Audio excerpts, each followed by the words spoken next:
In the top stories, Prime Minister Drew says National Security Council working to return law and order to St. Kitts and Nevis. Sharks in Brazil test positive for cocaine, and Netanyahu vows total victory in Gaza in fiery speech to Congress. Hello and welcome to the ZIZ Midday Newscast. Today is Thursday, 25th July 2024. I'm Carla Berridge. We begin with news on the local scene. Prime Minister Honorable Dr. Terence Drew is urging citizens of St. Kitts and Nevis to do their part in the fight against crime in the Federation. In an address to the nation, which was broadcast on Wednesday night, the Prime Minister said every life is precious, and as such, the willful violence that has resulted in the unacceptable number of homicides in the last 2 decades will not be allowed to continue. In the past 5 days alone, we lost 3 of our citizens to gun violence. On behalf of the government, the people of this federation and my family, I express our deepest condolences to the loved ones of the victims as you grieve. Rest assured that this administration will do everything it can to bring justice for your families. He said we've lost our way as a society and urged citizens not to become numb to violent crime. Prime Minister Drew said the National Security Council, which he leads, is meeting weekly to ensure strong policies are created to maintain safety in St. Kitts and Nevis. He noted that due to the work of the National Security Council, a 50% detection rate in homicides for the year has been recorded. While acknowledging that this is an admirable feat, the Prime Minister maintained it is not enough. Not only should we detect, charge and prosecute the destructive persons involved in criminal activities, but we have to prevent their nefarious actions. Of those 19 persons killed this year, the intelligence I have received suggests that 2/3 of those homicides were as a result of gang violence and reprisals. I want that statistic to sink in. We have a serious gun problem in our society. This societal ill, reflected throughout the region, has been serious for us for at least 2 decades now. According to the Prime Minister, the Federation has been burdened by a bludgeoning gang problem for the last 2 decades. He said this was worsened by the peace program. But it has worsened because of the introduction of money into the equation. Not only do the gangs have numerous members, but because of the ill-advised peace program, they have significant amounts of money used to buy influence and dangerous sophisticated weapons which are used to carry out heinous acts.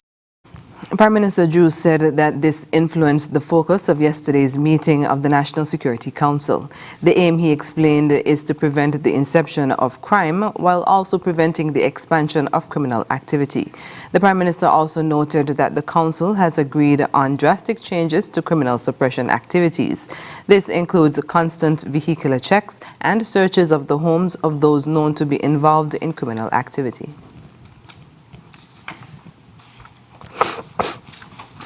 But it has worsened because of the introduction of money into the equation. Not only do the gangs have numerous members, but because of the ill-advised peace program. We'll have more on what was said during the Prime Minister's address in our evening newscast. The Department of Agriculture has announced crucial meetings aimed at preparing crop and livestock farmers for the hurricane season. Scheduled for July 30th, 2024 and August 8th, 2024, these sessions are tailored to address specific needs and challenges faced by each sector. Crop farmers are scheduled to convene on July 30th, while livestock farmers will meet on August 8th. Both meetings will commence at 5 p.m. in the Department of Agriculture's large conference room. The primary focus of these gatherings is to equip farmers with essential information and strategies to mitigate the impact of hurricanes on their crops and livestock. Officials urge all farmers to attend, emphasizing the importance of proactive preparation to safeguard livelihoods and agricultural assets. Farmers are encouraged to seize this opportunity to enhance their preparedness and readiness for the hurricane season ahead. The Royal St. Christopher and Nevis Police Force, in collaboration with the St. Kitts Nevis Defence Force, conducted a successful search operation at the residence of Mr. B.J. Tuckett in Stapleton on July 22nd. This operation yielded the discovery of an unlicensed firearm and several rounds of matching ammunition. A press release from the Royal St. Christopher and Nevis Police Force said during the search, law enforcement officers uncovered a bag containing one firearm, a magazine, and 25 rounds of ammunition. The bag also held clothing items suspected to be used in criminal activities, including face masks, gloves, and a hoodie and pants.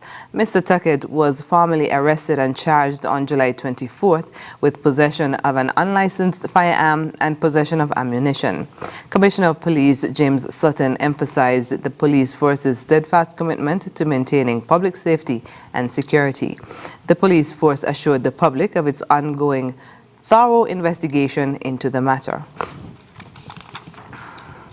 And we're moving now to news on the regional scene. Researchers have confirmed the presence of cocaine in shacks off the coast of Rio de Janeiro, though questions remain about the effects of the drug. In a study published last week, researchers tested 13 shacks off the coast of Rio de Janeiro and found that all had traces of cocaine in their liver and muscle tissues. The levels of cocaine found in these shacks were reported to be as much as 100 times higher than in previously observed marine life. This was the first study to analyze cocaine in shacks, following various studies on smaller species, including mollusks, crustaceans, and even eels. All 13 shacks examined were found to have unfiltered cocaine in much higher concentrations than in previous studies on other animals, indicating chronic exposure to the drug. The study in Brazil began earlier this year after researchers discovered high levels of cocaine in the rivers that form Rio de Janeiro's watershed. Other marine experts had looked into whether shacks in the Gulf of Mexico were ingesting cocaine from the numerous packages lost or dumped in the waters in a 2023 documentary titled Cocaine Shacks, which served as an inspiration for the title of last week's study. 5 people were arrested after the Royal St. Vincent and the Grenadines Police Force successfully foiled an armed robbery at the General Employees Cooperative Credit Union GECCU branch in South Rivers. The intervention, led by Superintendent of Police Hezron Ballantyne, prevented what could have been a mass casualty event. The incident occurred on July 16th around 3:05 p.m.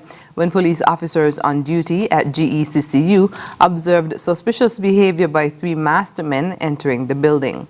The suspects fired shots at the officers, who promptly returned fire. The assailants fled the scene but were later apprehended with the help of vigilant community members. A 9mm pistol with a magazine containing 8 rounds of ammunition were recovered.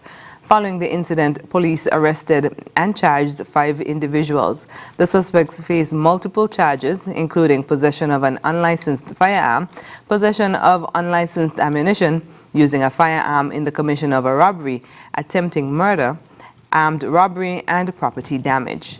The accused appeared before the Serious Offences Court on July 19, 2024, where they pleaded not guilty to all charges. They were remanded into custody, and the case was adjourned to July 29, 2024, for a bail review.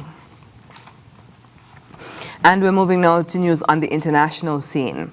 Israeli Prime Minister Benjamin Netanyahu pledged in a scathing speech to Congress on Wednesday to achieve total victory against Hamas and denounced American opponents of the war in Gaza as idiots, taking a combative stance in a visit the Biden administration had hoped will yield progress in negotiations to end the fighting. Netanyahu used the high-profile address to a joint meeting of Congress to emphasize long-standing and close ties between the United States and Israel. But the speech put in sharp relief the divisions in American society stirred by the war, with dozens of Democratic lawmakers boycotting the address and thousands of protesters outside the Capitol condemning the war and the humanitarian crisis created by it. Typhoon Gamy roared into southern eastern China on Thursday after churning across the Taiwan Strait, prompting warnings of swelling rivers, flash floods, and waterlogging in cities and provinces that were hit by extreme rains just several weeks ago. In Taiwan, Gamy killed 3 people, triggering flooding, and sank a freighter after the strongest typhoon to hit the island in 8 years made landfall on Wednesday night. Some parts of southern Taiwan are expected to have recorded rainfall of 87 inches since Tuesday. The storm cut power to around 500,000 households, though most are now back online, utility Tao Power said. Apart from the 3 fatalities, 380 were injured by the typhoon in Taiwan, the government said.